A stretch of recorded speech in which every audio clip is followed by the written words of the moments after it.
Assieds-toi sur la vilaine tête de Satan. Écrase-le comme tu t'intronises dans ta bénédiction ce matin. Merci Saint-Esprit.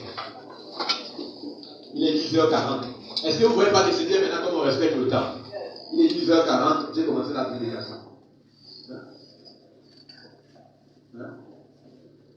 Pardon? Je n'entends pas. C'est bon? 10h40. Bon, sauf si maman n'est pas bonne. C'est bon. C'est exact, non? Amen. D'accord, il faut que je suis facile ici. Ok.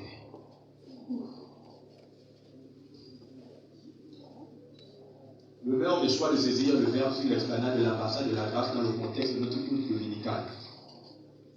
Je vous prie de marquer de votre attention tous ceux qui sont de mon humble bouche. Amen. Je vous adresse mes salutations les plus distinguées, lesquelles voient toutes les vertus de la vie éternelle. Dieu est partout, mais sa présence manifestée n'est pas partout. Est-ce que tu comprends ce que j'ai dit? Est-ce que tu écoutes ce que j'ai dit? Est-ce que tout le monde m'écoute dans la salle? Est-ce que ceux qui sont à l'arrière-plan, au fond là-bas, m'écoutent? Je veux que vous levez la main. D'accord. Merci. Dieu est partout, mais sa présence manifestée n'est pas partout. Il existe plusieurs formes de présence de Dieu tout au long de notre voyage d'explosion biblique. Il y a une présence de Dieu manifestée, il y a une présence de Dieu révélée, il y a une présence de Dieu concentrée. Amen. Là où 2 ou 3 sont assemblés à mon nom présent, je suis parmi eux. Présence de Dieu concentrée. Je crois que si je touche le vêtement de cet homme Jésus, je serai guéri. La femme à tête de la perte descend depuis 12 ans. Toucha son vêtement, Jésus dit une force est sortie de présence de Dieu relâchée. Au commencement, Dieu créa le ciel et la terre était informe de Dieu. Dit que la lumière et la lumière, présence de Dieu manifeste. Donc, bref, nous reviendrons sur les différentes formes de présence de Dieu. Si vous comprenez que Dieu est partout, mais sa présence manifestée est dans son église. Et son église est ton corps, qui est le temple du Saint-Esprit. Ça veut dire que de ton corps peuvent être relâchées différentes formes de sa présence. Ça veut dire qu'il y a une présence de Dieu que vous pouvez attracter vers vous. Il y a une présence de Dieu que vous pouvez aimanter vers vous. Il y a une présence de Dieu que vous pouvez attirer vers vous pour la résolution d'un problème. Par exemple, je suis malade et j'expecte qu'en touchant le vêtement de Jésus par sa parole, je sois une force forte de lui me pénètre et me guérisse. Amen. Amen.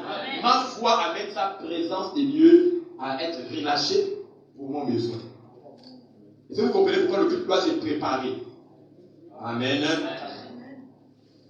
Donc, de ton corps peut être relâché différentes formes de présence de Dieu. La présence de Dieu qui a pourvu au milieu lorsque Abraham a manqué de sacrifier Isaac n'est pas la même présence de Dieu que Jacob a rencontré lorsqu'il a combattu avec l'ange. Et son nom fut changé de Jacob à Israël. Amen. La présence de Dieu que Moïse a rencontrée n'est pas sur le buisson ardent qui se brûlait mais ne se consumait pas, n'est pas la même que Jacob a rencontrée. Amen. La présence de Dieu qui est descendue comme étant le feu sur l'autel de bois que Élie avait bâti face au prophète de Baal n'est pas la même présence de Dieu que Moïse a rencontrée dans le buisson ardent. Et la présence de Dieu que Jean-Baptiste portait, se nourrissant de miel, des sauterelles sauvages, des peaux de chameau et d'une ceinture de cuir, n'est pas la même présence de Dieu qui est descendu sur la forme corporelle d'une colombe sur la tête de Jésus lors du baptême au Jourdain. C'est la présence de Dieu, mais sous différentes formes variées. J'ai l'impression que tu ne me comprends pas bien. Ça veut dire que c'est la qualité de ton attitude face à ton besoin qui définit le genre d'atmosphère qui descend pour ta résolution des problèmes. Donne-moi un amen si tu comprends bien. Il ne faut pas que l'enseignement te dépasse. Il ne faut pas que l'enseignement soit trop haut par rapport à ton niveau de compréhension. Parce que ce qui me montre que vous comprenez, c'est la manière dont tu dis amen. Parce qu'amen veut dire j'ai compris qu'il en soit ainsi dans ma vie. Amen. Mais quand je parle de ça, c'est ton regard. Vous avez déjà vu un chien comment il suit la Champions League à la télévision. Vous avez la manière dont son regard est. Vous avez déjà vu le chien devant la télévision. Ça dit, il voit, il observe. On n'est pas ceux qui comprennent ce qui se passe. Quand le pénalty contre le Gabon, c'est là où il a boit même. Amen. Je suis en train de parler comme ça. Amen. S'il y a quelqu'un qui est fier d'être Gabonais dans la salle. Amen. Vous répondez bien. Voilà. Moi, je suis céleste, moi, c'est Zion. Amen. Il y a des Gabonais d'épisode. Quand le pays n'a pas gagné footballistiquement par là, il peut changer. Mais quand il y a une victoire que la jambe Camerounais, ils deviennent faire chose bleue. Amen. Est-ce que quelqu'un est fier d'être Camerounais dans la salle? Amen. Ok, super. On va commencer notre enseignement. La thématique objet de notre étude s'intitule. Est-ce qu'il y a des personnes qui viennent pour la première fois? Vous êtes là pour la toute première fois. 1, 2, 3, encore un son nombreux. Est-ce qu'on peut acclamer le Seigneur des yeux pour nous?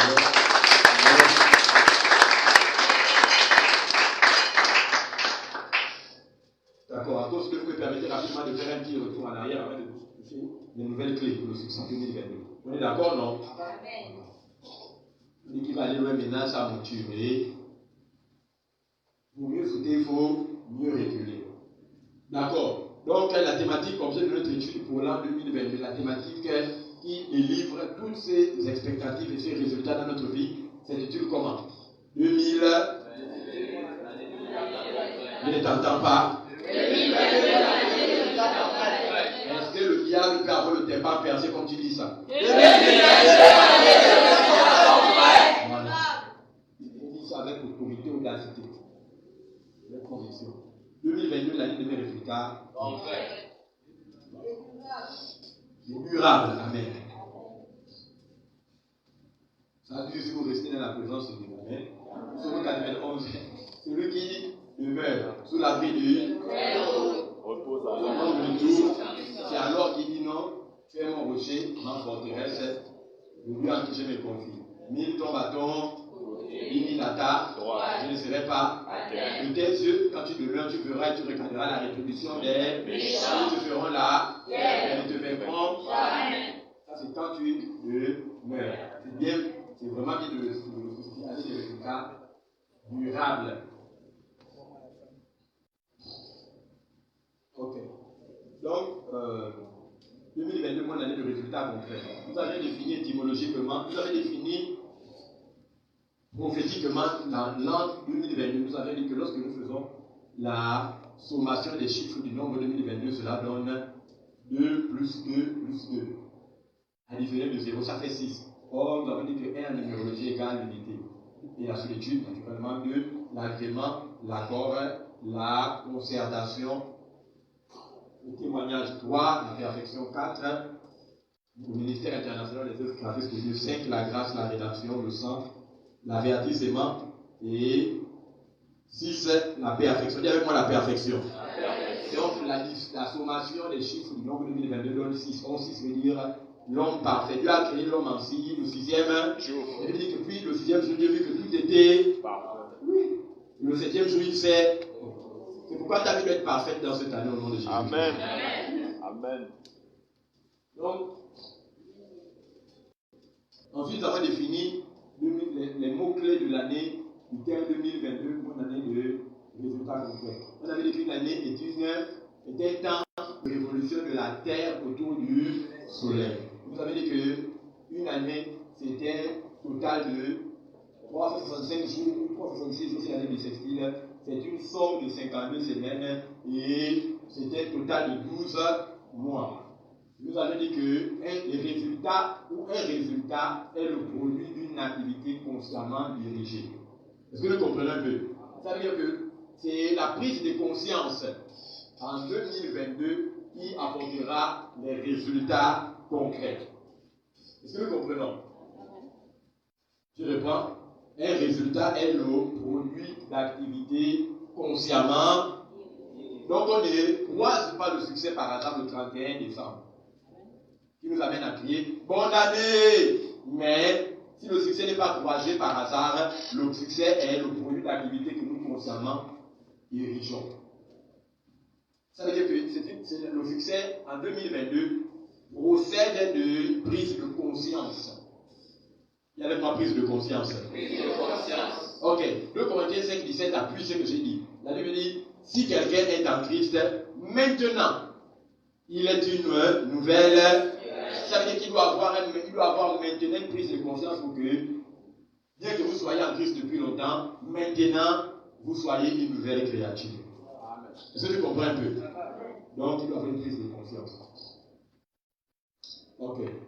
J'avais dit que on ne peut parler d'une année réussie 2022 sans mettre en avant le concept de la prospérité. J'avais dit que lorsqu'on parle de prospérité, les gens pensent automatiquement à l'argent. Or, l'argent n'est pas la prospérité, mais l'argent n'est qu'une portion de la prospérité. Définir l'argent comme la prospérité serait réduire le sens étymologique de la prospérité. J'avais dit que du grec vers le français, prospérer veut dire rencontrer le succès dans tous les domaines variés de sa vie. Prospérer veut dire rencontrer le bon succès dans tous les champs de compétences de sa vie. Quels sont les champs de compétences de vos vies? Maritalement, financièrement, éducationnellement, académiquement, sanitairement, familialement, jésument parlant. Amen, amen. Acclame le Seigneur pour toi-même.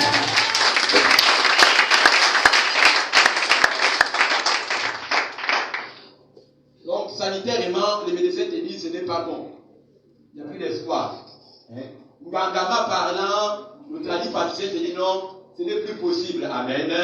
Familialement parlant, la famille te dit, l'enfant là, il trouve son cas et sans espoir. Mais Jésusamment parlant. Amen. C'est possible en Jésus-Christ. Amen. Donc,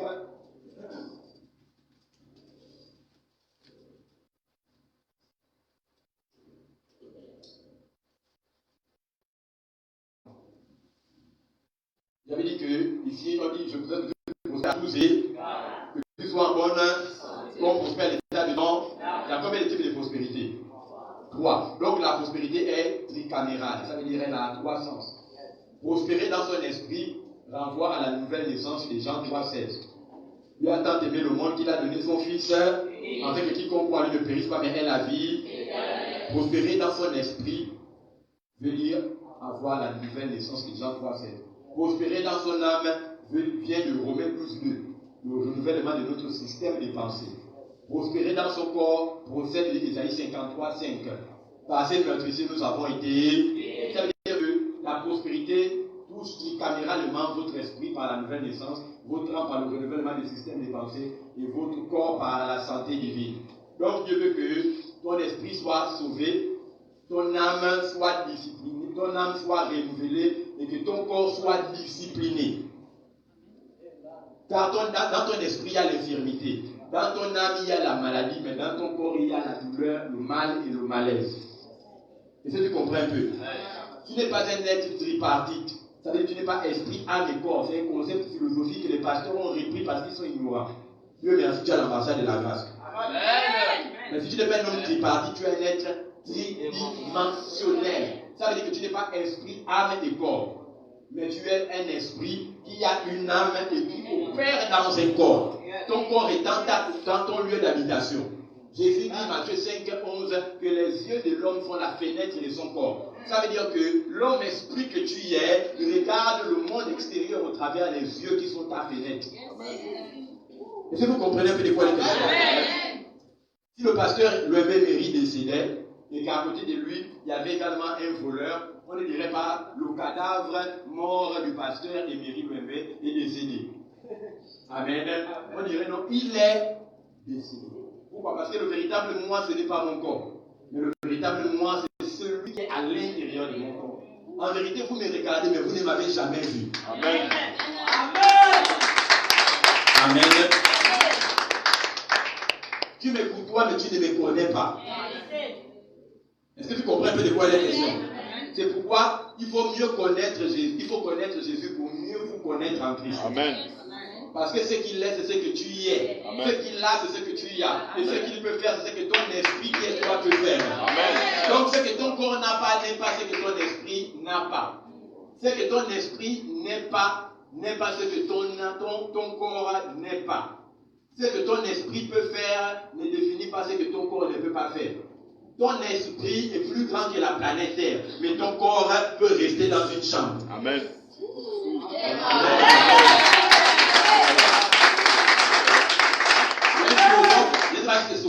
Socrate, lorsqu'il a été enterré, Socrate, avant sa mort, avait dit, l'homme avait demandé à ce qu'on marque sur son tombeau l'inscription qui suit. Je le cite, il dit, l'homme qui gît là est petit, mais son esprit est plus grand que la planète.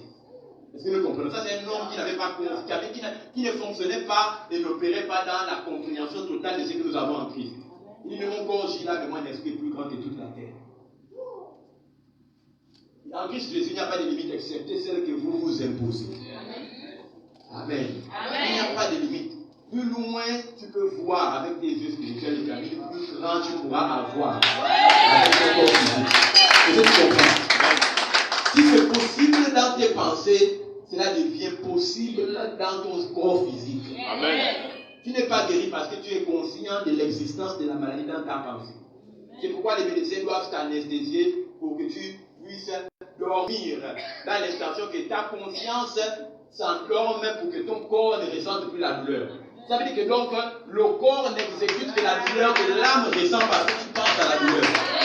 Ça veut dire que quand tu es dans la salle et si tu écoutes la parole de Dieu par rapport à la guérison divine, ton système de pensée, la pensée se trouve où? Dans l'esprit, dans l'âme ou dans le corps? Dans l'âme. Amen. C'est dans l'âme que se trouve la pensée, la force des caractères, la faiblesse des caractères, les sentiments, les émotions. Ça se trouve dans l'âme. Votre âme est le siège de votre système de pensée, le siège de vos décisions, de vos émotions, de vos sentiments. Amen. Ça veut dire que votre esprit est sauvé, votre corps doit être discipliné, mais votre âme doit être renouvelée. Le Saint-Esprit habite dans votre esprit. C'est pourquoi Satan ne peut plus y entrer. Pourquoi? Parce que Dieu, le soleil lui-même, demeure dans votre esprit. Satan, lui, ne peut pas entrer dans votre esprit, sinon le soleil et la lune ne peuvent cohabiter ensemble. Amen. Le lion et la gazelle ne peuvent rester ensemble dans la même pièce. Un doit mourir. Dieu et le diable ne peuvent habiter ensemble dans ton esprit. Sinon, un doit mourir. Et ça ne peut être que le diable. Amen. Donc, le diable fuit même d'approcher ton esprit. Même en rêve, il ne songe pas à entrer dans ton esprit. Le diable ne peut pas rentrer dans ton corps parce que le corps n'est qu'un costume de terre inanimé. Le corps est un exécutant. Mais le président directeur général de ton être tridimensionnel, c'est ton âme qui est encore libre. Donc si ton âme n'est pas renouvelée, Satan ne peut pas rentrer dans ton esprit parce que Dieu vit déjà là-bas. Il ne peut aller dans ton corps parce que ton corps est un costume de terre inanimé. Sans volonté de s'exécuter par lui-même. Mais Satan ne peut rentrer que dans ton âme qui n'est pas renouvelée. Parce que c'est dans ton âme qui a la pensée. C'est par la pensée que tu peux voler. Un voleur ne peut pas voler s'il ne pense pas d'abord au vol. Un braqueur ne peut braquer s'il ne pense pas d'abord au braquage. Un chrétien ne peut pas devenir millionnaire s'il ne pense pas d'abord au million. Un chrétien ne peut être guéri s'il ne pense pas d'abord à la guérison par les enseignements qu'on lui donne. Un chrétien peut être possédé si on l'enseigne dans une église qu'il est possible pour un chrétien d'être possédé. On te renouvelle et déstructure son système de pensée et le dévalue à des réalités qui ne sont même pas spirituellement établies dans la parole. Est-ce que tu me suis un peu? Donc, pour que ta vie change, tu as besoin de quoi faire? Que ton esprit soit sauvé, tu es déjà sauvé là. Amen. Que ton corps soit discipliné, tu en as besoin. Ça prend cette décision. Que ton esprit soit sauvé ne dépend pas de toi. Ça dépend de lui. Que ton corps soit discipliné dépend de toi. Que ton âme soit renouvelée, ça dépend aussi de toi. Ça veut dire que tout est accompli, Jésus a déjà sauvé ton esprit. Mais renouveler ton âme dépend de ce moment, de combien de fois tu viens à l'église. Discipliner ton corps. Et avec moi, décision. Un chrétien ne pêche pas parce qu'il a la nature du péché en lui. Pas parce que Satan le force encore à pécher. Un chrétien ne pêche pas parce que le diable le contraint à tomber dans le péché. Un chrétien pêche parce qu'il n'a pas renouvelé son système de pensée et par conséquent, il n'a pas pris la décision de discipliner son corps. Il y a avec moi décision. Toi, le regarde parce que tu as décidé d'être une ivrogne. Pas parce que c'est le diable qui te pousse. Prie pour ton frère, prie pour ta soeur. Tu ne vois pas comment ça t'est en train de partir. C'est elle-même ou c'est lui-même qui a décidé. Est-ce qu'on peut prendre, est-ce que vous pouvez prendre le taxi et vous rendre dans un endroit, si vous n'avez pas la bonne pensée, vous rendre dans cet endroit auparavant. Vous savez que quelqu'un ne peut pas quitter chez lui pour aller boire la bière s'il n'a pas la bonne pensée, boire la bière. Maintenant, si on remplaçait la pensée de la bière par la pensée de l'amour pour la parole, la personne se saturerait dans son âme par la parole et son âme saturée enchanterait les résultats dans le domaine dans lequel elle s'est saturée dans la parole. Même si j'ai mis beaucoup sur la prospérité du roi Salomon, mon âme est saturée par la prospérité de Salomon. Ma vie n'aura pas d'autre choix que d'accoucher la prospérité.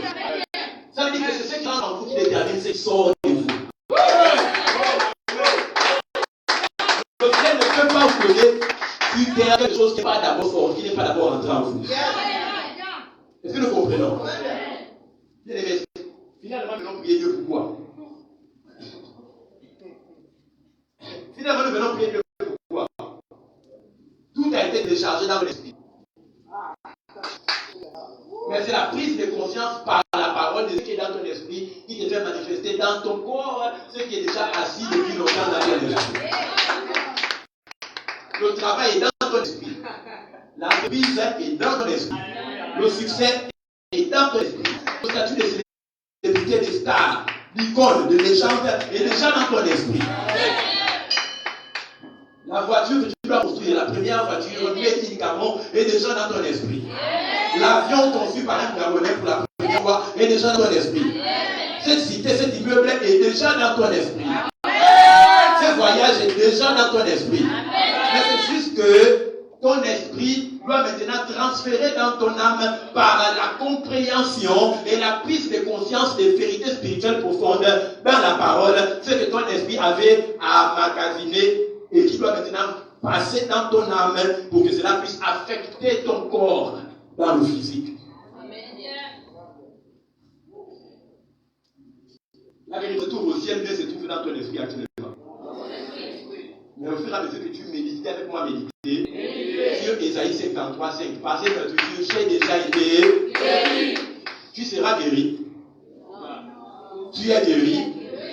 Ou bien tu as déjà été. La conjugaison du verbe être guéri, c'est ça, non? Voilà.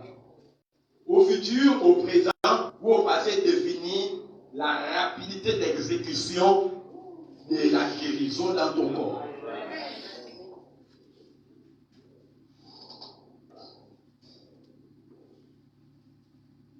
Tu as déjà été guéri. Tu as déjà été. Méditer sur ça fera qu'il y ait un transfert de la guérison qui est déposée dans ton esprit, dans ton âme, et dans ton âme vers ton corps. Et à partir de cet instant, tu vas commencer à expérimenter la guérison divine. Est-ce que vous comprenez comment ça marche? Le mal des dents qui te rend à toi couper. C'est-à-dire que tu prends conscience par la méditation que le séjour légal de la douleur n'a plus son droit de citer dans ton corps qui est le temple du Saint-Esprit. Quand tu commences à parler, c'est impossible pour moi d'être malade. Je ressens la douleur, mais je ne suis pas malade. Satan, tu dégages au nom de Jésus. Je ne confesse pas la réalité du mal que je ressens, mais je confesse la vérité de la parole qui me dit que j'ai déjà été guéri. Quand tu parles comme ça, tu ne donnes pas l'espace à Satan par la pensée de la maladie de pouvoir séjourner dans ton corps bien-aimé. Le diable devient confortable. Le diable ne supporte pas. Chaque déclaration de foi, de promesse que vous faites, amène un feu qui rend le diable inconfortable de demeurer dans votre corps.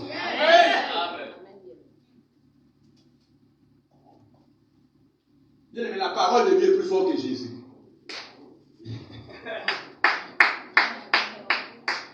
Jésus n'était pas au commencement, mais la parole était au commencement. Le ciel et la terre passeront, comme Jésus aussi est passé, mais ma parole. Jésus n'est que la forme apparitionnelle de la parole. La Bible dit dans Genèse chapitre 1, verset 26 que, Genèse chapitre 2, autant pour moi que, créons l'homme à notre image et à notre semblance. C'est-à-dire au commencement, Dieu créa Genèse 1. Le ciel est là, la terre était informée, il y avait les ténèbres sur la surface des abîmes. Dieu dit que la lumière soit et la lumière l'Esprit du Seigneur se mouvait à la surface des eaux. Donc, au commencement, Dieu a dit que la lumière soit la lumière. Amen. Donc, il y avait Dieu qui a dit. Donc, Dieu a parlé la parole parlée. Et l'Esprit du Seigneur se mouvait à la surface des... Donc, lors de la création du ciel et de la terre, il y avait Dieu, il y avait la parole parlée, et il y avait l'Esprit qui se mouvait à la surface des eaux. Dieu dit encore, Genèse 14, créons l'homme à notre image et à notre... Dieu a dit créons, Dieu a dit créons, première personne du pluriel. Nous, donc Dieu dit, Dieu, la parole, amen, il souffla dans ses narines et l'homme devient une âme vivante. Il y avait le souffle pneuma, l'esprit, amen. Il y avait la parole parlée et il y avait Dieu qui avait dit sa parole. Où était Jésus? Jésus n'y était pas. Il n'y avait que le Père au commencement, la parole parlée et le Saint-Esprit. C'est la parole qui a engendré Jésus. Matthieu 1,17, Marie, l'enfant qui est dans ton sein est conçu du Saint-Esprit. On l'appellera admirable du conseil du Tout-Puissant. D'où est né Jésus? Jésus est né de la parole. Et l'ange a parlé. Amen. Jésus est moins grand que sa parole.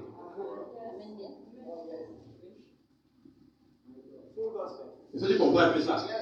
Dieu te dit ce matin pour écouter quoi? La parole transformatrice de Dieu dans ta vie. Amen.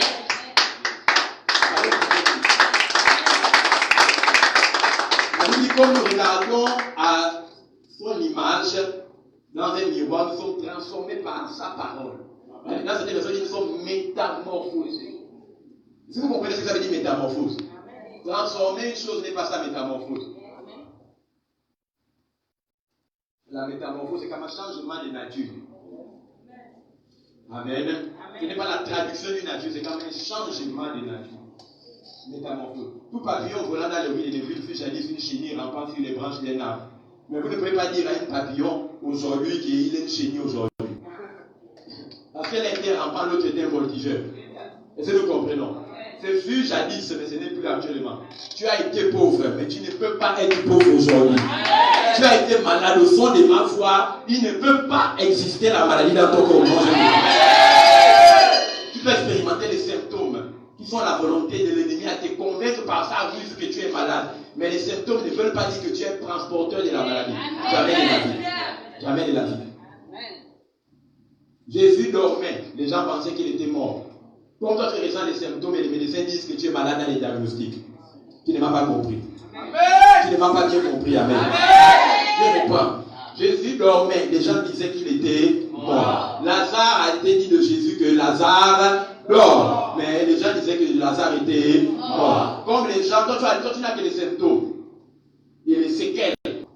Mais la médecine, par les diagnostics, disent que tu es malade. Les séquelles ne sont pas la maladie.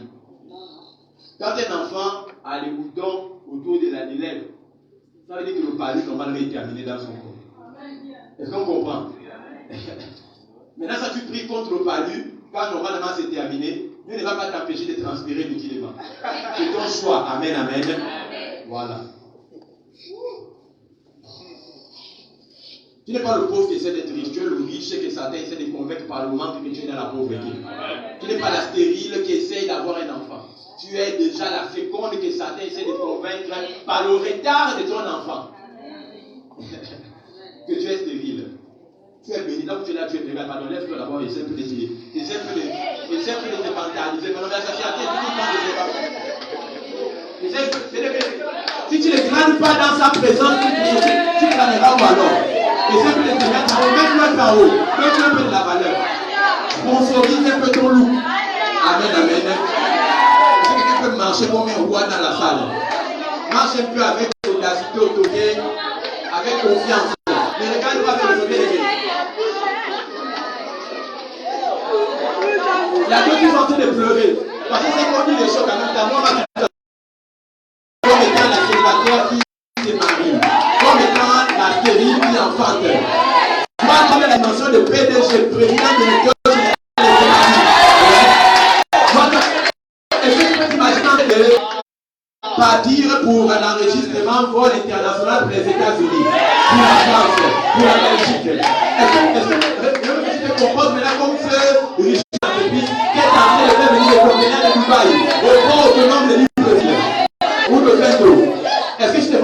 pensée-là.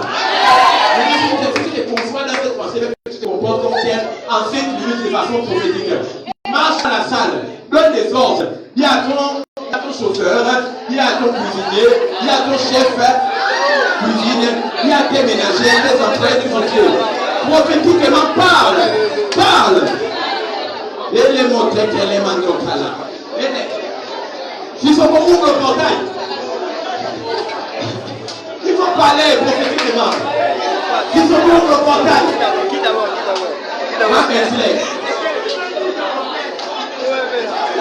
je vais donner une voiture à quelqu'un ce matin. Nous allons organiser nous, nous allons atterrir sur la voiture avec mon hélicoptère, puis ensuite nous allons partir. Ne devez pas parler. Les enfants apprennent à la soirée. Tu es né dans la pauvreté, mais tu ne mourras pas. Au nom de. Si tu es sec, tu as été validé ce matin. Est-ce que ta joie te fait?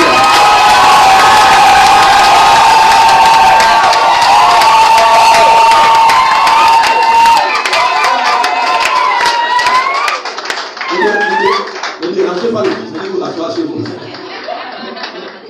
Je vous appelle un peu. Ok. Est-ce que tu vois un peu comment tu vas te comporter? Et ça paye. S'il y a Israël aujourd'hui, c'est parce qu'Abraham a changé de nom. Donc quand il se réveille un matin et tout, il commence à dire, on l'appelle Abraham. Bon, c'est des musulmans, on dit Ibrahim. En arabe, en hébreu, on dit Abraham. Le gars, il dit, passe comme il te regarde. Il n'est pas le manquement. À partir de aujourd'hui, c'est Abraham. Père d'une multitude de nations, on est associé de lui. Il a l'audacité de proclamer qu'il était en fonction de la vision de là où il partait. Sa vision a entraîné son engendrement d'Israël. Jacob a refusé son nom présent par rapport à la conscience d'une identité future qu'il porterait. Le Jacob d'Israël, il a lutté avec l'ange dans la parole. Quand Jacob s'est battu avec l'ange, il a lutté dans la parole avec Dieu. Quand le prêcher convainc le prédicateur, c'est son pauvre message. Dieu l'a dit, non, je te remets le nom de bénédiction que tu peux pas voir. Et déjà, si tu es venu, même ton identité change à l'écoute de cette parole. Tu es béni. Tu n'es pas seulement béni, tu es sauvagement béni. Tu es agressivement béni. Je décrète que tu es insolemment riche au nom de Jésus.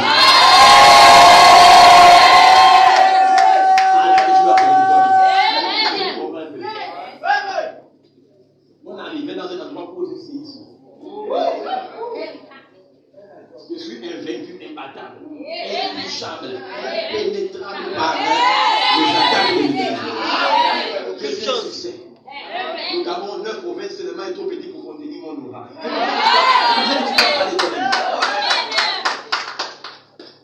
La galère sont ma plateforme pour la bénédiction. Amen. Mon rejet est ma plateforme pour la recherche des personnes qui m'ont rejeté. Je me rejette dans la direction de mon élévation. Chacune de ces attaques contre moi ne me tue pas, me rend plus fort contre moi. Satan m'attaque pour que je le surattaque. Le diable est un menteur. Il ne peut rien, ne sait rien. Pauvre diable, le diable est pauvre. Jean 19 dit le voleur ne fait que pour voler, détruire et égorger. Celui qui vole, on l'appelle comment? Dis ça bien. Jean 19, Jésus dit le voleur ne fait que pour voler, détruire et égorger. Celui qui vole, on l'appelle comment? On l'appelle l'eau. On l'appelle le voleur, le gambeur. Celui qui vole, on l'appelle l'eau. On a spécialisé. Or, les voleurs ne volent que ceux qui ont plus que. Vous n'allez jamais voir un voleur voler auprès de quelqu'un qui est moins que lui. Est-ce que quelqu'un a déjà été volé par le diable ici? Est-ce que tu as déjà tenté de voler ton mariage? Voler tes enfants? Voler ta prospérité? Est-ce que tu as déjà essayé de voler ton travail? Voler tes finances? Est-ce qu'il a déjà essayé de voler tes biens? Ton matériel? Est-ce qu'il a déjà essayé de voler ça? Si le diable a tenté de voler quelque chose chez toi, en vérité, je te le dis, c'est lui qui est pauvre, c'est toi qui es riche, parce que les voleurs ne volent que chez les riches.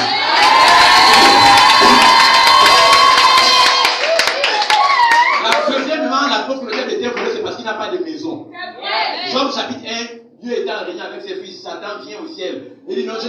est là errant. Donc c'est même un errant. Amen, amen. Donc il n'a pas de maison, c'est un errant, sans domicile fixe. Amen, amen. Quand on chasse les démons du corps de quelqu'un, les démons disent quoi? Sors. Il dit je ne sors pas. Sors. Je ne sais pas pourquoi il ne peut pas sortir. Parce que ton corps est le seul endroit qui peut squatter. Sans la vie du propriétaire. Quel est ton propriétaire? Ton créateur. Ton créateur c'est qui? C'est Dieu. Le diable n'a pas de maison, c'est quoi que tout? Il rôde dans les cimetières, dans les fleuves. Mais l'esprit de sirène n'a pas de royaume. Un esprit n'habite pas dans l'eau. Un esprit doit habiter dans le corps. Quand tu vois Mamie Wata dans la mer, c'est parce qu'elle ne trouve pas accès dans ton corps.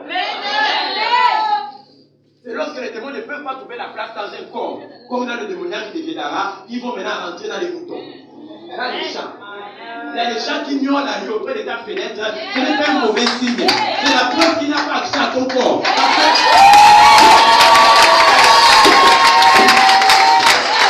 Donne-moi la vie.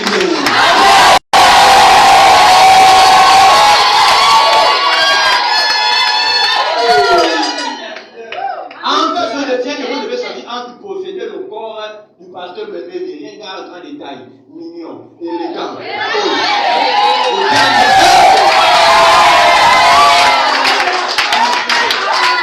Amen. Et posséder le corps d'un cochon. Le diable choisirait quoi? Le corps d'un cochon. Il choisirait le corps d'un être humain. Pourquoi? Parce que dans le corps d'un être humain, l'être humain étant doté d'intelligence, donne au démon un champ d'expression plus vaste.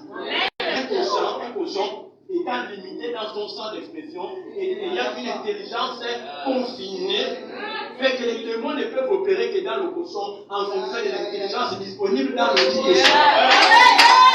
Donc dans un être humain, les démons sont plus forts. Mais dans un cochon, le cochon ne parle pas. Mais Dieu a fait parler l'âme. Le diable était trop tard. Là, il y a des matchs auxquels je respecte pour lui. Il y a des questions que vous faites, regarder. Donnez-moi un match avec le diable sur le même ring. Il va comprendre la valeur du sang de Jésus avec moi. Physiquement, spirituellement. Comment me regarder avec moi? Le diable n'est. Vous avez peur de lui, pourquoi? C'est pas que un serpent qui n'a pas de venin dans ses crocs est un animal de compagnie. On enlève au lieu ses griffes. On enlève ses crocs, bien aimé, c'est le nounous. On enlève le volcan. On enlève la lave dans un volcan. Bien aimé, c'est une montagne où on peut faire un bis et des selfies. Vous avez comme voir ça pour le bras, bien aimé. C'est un oublié.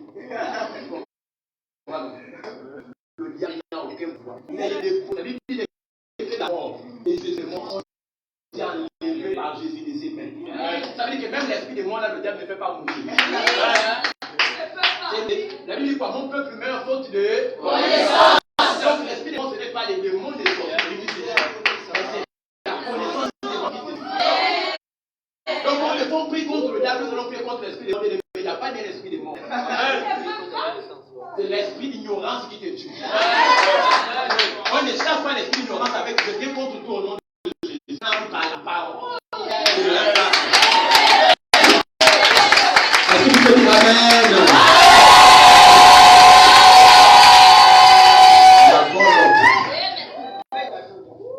Regardez comment on peut utiliser la mauvaise arme dans le bon combat.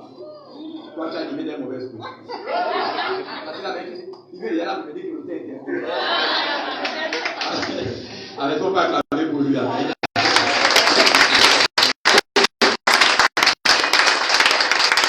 vois que les femmes, les gens qui l'apprennent plus, parce que c'est côté qui change souvent mon esprit. Je vis avec un tel et puis après, il m'en fout. Vous savez qu'on a parlé, je n'ai pas compris, mais regardez comment les filles.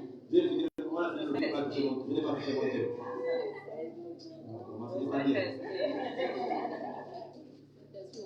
Ok. Je vais donner deux notions. Je vais faire ça en 3 minutes pour je vais donner deux clés pour le succès en 2000. Voilà, il y en a plusieurs. Normalement, je ne voudrais plus en partager 4, je vais donner 2. Il y a une. Maintenant. Première clé, la louange. Dis avec moi la louange. Deuxième clé, l'adoration. Troisième clé, la prière. Quatrième clé, le donner. laquelle? Le donner. Le donner. Voilà. Maintenant, le donner, comment ça lequel? Certains disent le donner, le disent l'adoration. Le donner. Amen. On va faire le donner pour terminer par l'adoration. Malachie 3, on va dire ça. Le texte va se donner mon adresse. Malachie 3, 7, disons ça ensemble. 3, 7 à 10. Verset 16 aussi. Malachie 3, verset 7, 10 et je crois 16. Disons ça ensemble. C'est le même livre. Donc, c'est vite, s'il vous plaît. Elle a l'air de prière, verset 7. Malachie, c'est le dernier livre du Nouveau Testament. C'est le dernier livre du Nouveau Testament, après Apocalypse, tout ça. Je lis la parole de Dieu dans Malachie 3, à partir de son verset 7. Depuis le temps de vos pères, On se lève quand on lit la parole, c'est les bonnes habitudes. On fait des remarques, et ces remarques, on fera de Dieu. Depuis le temps de vos pères, vous vous êtes écartés. vous ne les avez point observés. Mais pourquoi chaque fois vous bougez, vous réfléchissez? Il faut être tranquille ainsi.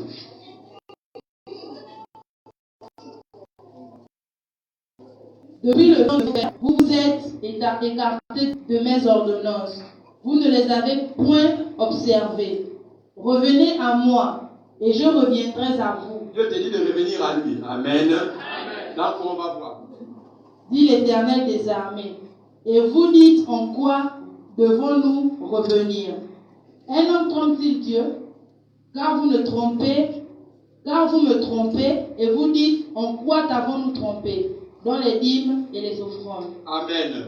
Donc, si on parle de revenir, ça veut dire que quelqu'un était d'ores et déjà par. D'accord. Maintenant, si tu étais parti, tu es parti d'où?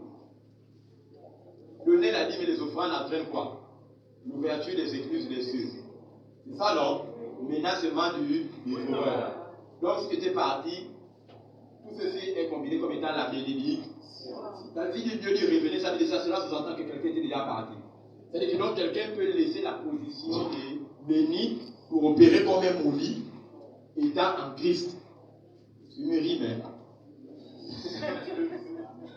Est-ce que vous comprenez ce que ça signifie? Que quelqu'un peut opérer comme étant un maudit, étant en Christ. Parce qu'il est parti de la position de bénédiction qui repose dans la déjeuner de la dîme et de l'eau.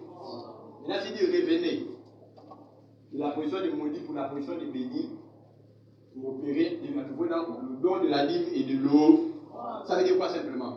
De ne pas donner sa dîme et vos offrandes vous fait partir de la position de bénédiction pour opérer comme un maudit sur la dîme. Puis c'est simple, hein? Et donner sa dîme et ses offrandes vous font opérer comme étant un béni. Maintenant disons la suite. Il dit vous me prenez là les dîmes et les offrandes, c'est pour que vous êtes frappés de malédiction. Donc ne pas donner la dîme, dis avec moi la dîme et l'offrande entraîne quoi comme conséquence? C'est très important. Certains disent c'est du pasteur, je ne comprends pas ma vie depuis que je suis en Christ. J'ai plus de problèmes maintenant que lorsque j'étais dans le monde simple. Poser la question de savoir la personne est-ce que tu donnes ta dîme. Certains confondent même le partenariat avec la dîme. Amen. Certains confondent l'offrande ordinaire avec la dîme. Je vais vous donner un petit secret. Lorsque on dit donner votre dîme, que vous ne l'avez pas, mais vous venez donner votre offrande, est-ce que vous savez que automatiquement, lorsque vous donnez votre dîme comme étant une offrande, cette dîme garde toutes les vertus de sécurisation qu'elle transportait pour votre protection. Est-ce que quelqu'un comprend ce que ça signifie? Amen. Voilà, maintenant, Malachie chapitre 3, verset 7. Maintenant, ils ont verset 10. Apportez à la maison du trésor toutes les dîmes, afin qu'il y ait de la nourriture dans ma maison. Mettez-moi de la sorte à l'épreuve, dit l'Éternel des armées. Amen. Apportez à la maison des trésors vos dîmes et vos. Afin qu'il y ait quoi? De la nourriture.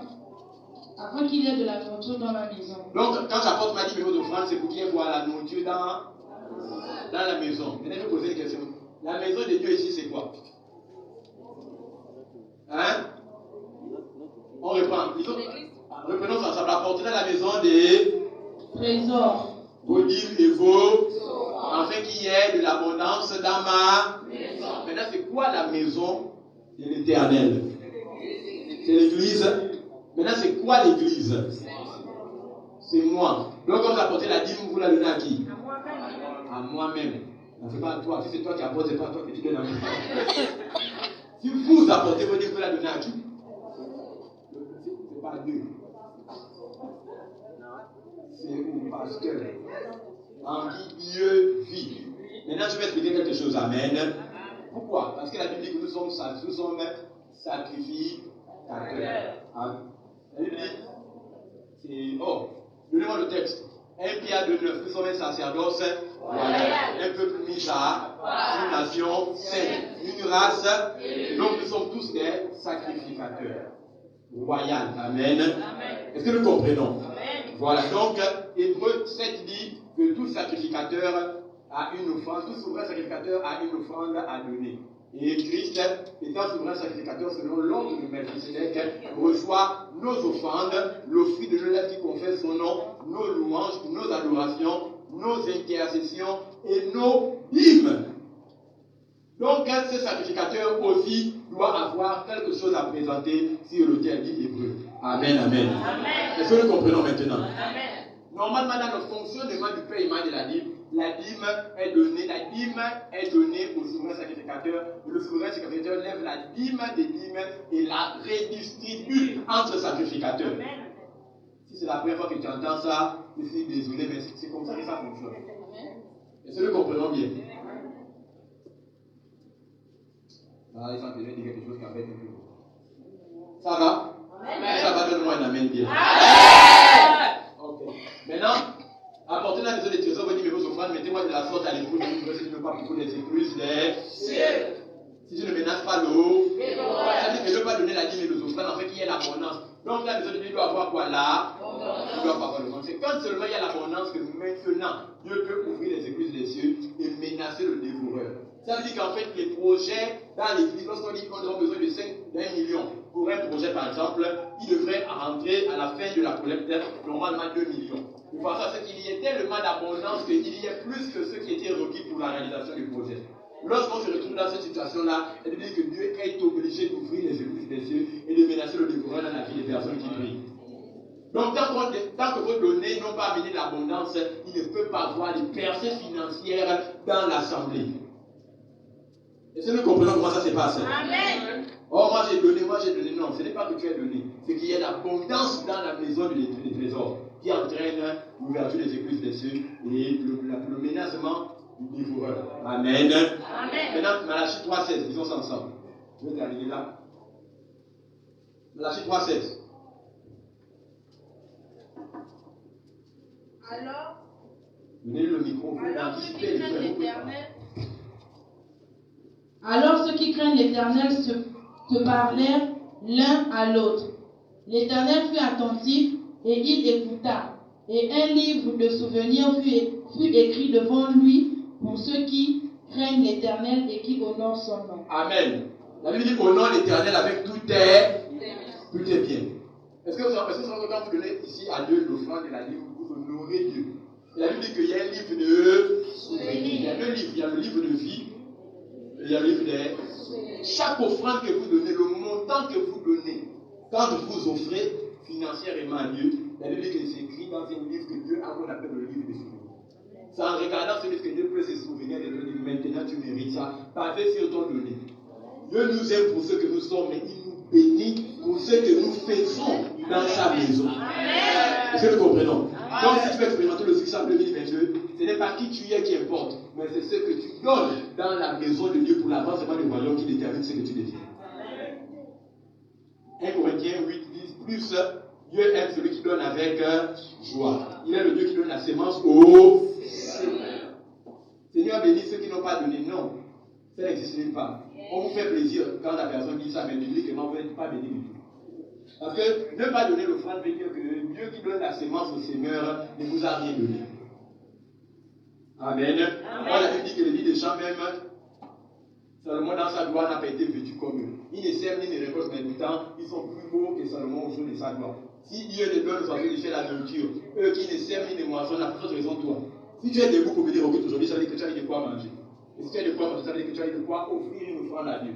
Tu ne l'as pas fait tout simplement parce que tu as mis Dieu en second et toi en premier. Or, pour devenir riche, il faudrait que tu honores. Honorer veut dire quoi? Donner quelqu'un la première place. C'est lorsque vous donnez à Dieu la première place que maintenant il te donne aussi la primauté dans tous les domaines de ta vie. Est-ce que nous comprenons comment est-ce que la bénédiction fonctionne? Tu ne deviens pas une entité reconnaissable, applaudie et acclamée si ta vie de donnée ne correspond pas au sacrifice. Et avec moi, sacrifice. La balafre de toute star dans le royaume, c'est le sacrifice. Amen. Abraham a sacrifié Isaac, il est devenu star mondial, le père de la foi. Amen, amen. Amen. Voilà. Jésus a sacrifié sa vie sur la croix de Golgotha. Il est devenu le seul et unique Fils de Dieu, mais il est devenu Dieu. Dans le ciel, si la terre est sur la terre, tous genoux fléchis. Amen. Amen. Oh. Je termine en disant ceci. Lorsque ce que vous avez n'est pas suffisant pour la satisfaction de vos ambitions, ce que vous avez devient une sémence. Amen. Pasteur, que dois-je faire lorsque je donne et que les résultats ne suivent pas rapidement? Vous ne vous plaignez pas rien, mais vous vous réjouissez. Est-ce que quelqu'un comprend ce que j'ai dit? Pasteur, je donne mes dîmes, offrandes, mais je ne vois pas les changements. Que dois-je faire? Ne te plains jamais, parce que la Bible dit, 1 Corinthiens 8:6, que Dieu aime ceux qui donnent avec joie. Il y a plus de bonheur à donner qu'à. Ça veut dire que ta joie doit être plus grande quand tu donnes que quand normalement tu reçois. Recevoir un chèque de 2 millions de francs doit susciter moins de joie que toi que lorsqu'on te demande de donner les mêmes 2 millions de francs à lui. Est-ce que tu comprends? Lorsque tu donnes et que donner t'apporte la joie de perdre ce qui est précieux que de recevoir ce qui est précieux, alors Dieu estime que tu es complètement métamorphosé. L'argent n'a plus de secret pour toi. Ce n'est plus toi qui vas chercher l'argent dans Libreville, c'est l'argent qui va commencer à te profiter. Est-ce que nous voyons? Quand on dit non, les gens vont nous accompagner, nous allons danser en donnant nos offrandes à Dieu, mais tu n'as encore rien compris.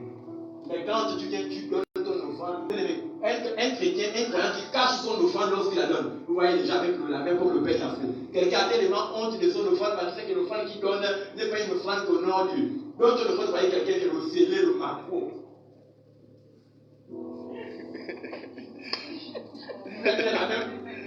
Pourquoi n'entends pas le bruit? Amen, amen.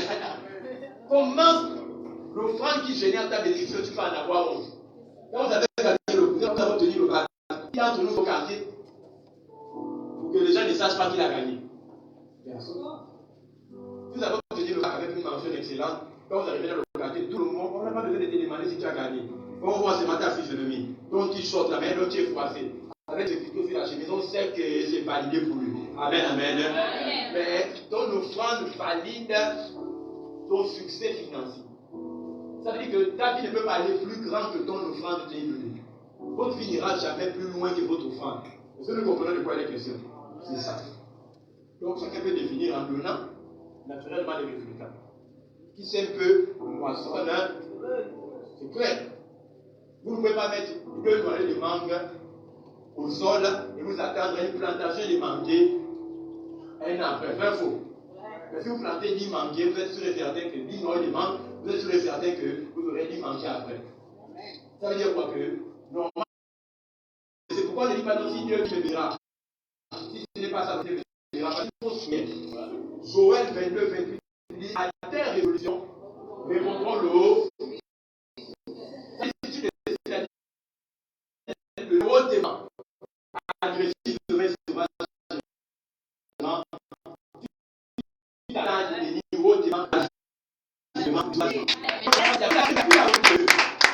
Moi, j'ai déjà connu pour mes amis, ce que tu poses. Donc, il souhaite, ça veut dire que c'est sa volonté. Quand tu sais que c'est son souhait, c'est maintenant à toi de te prédisposer dans l'obéissance de donner et d'augmenter ta capacité de donner.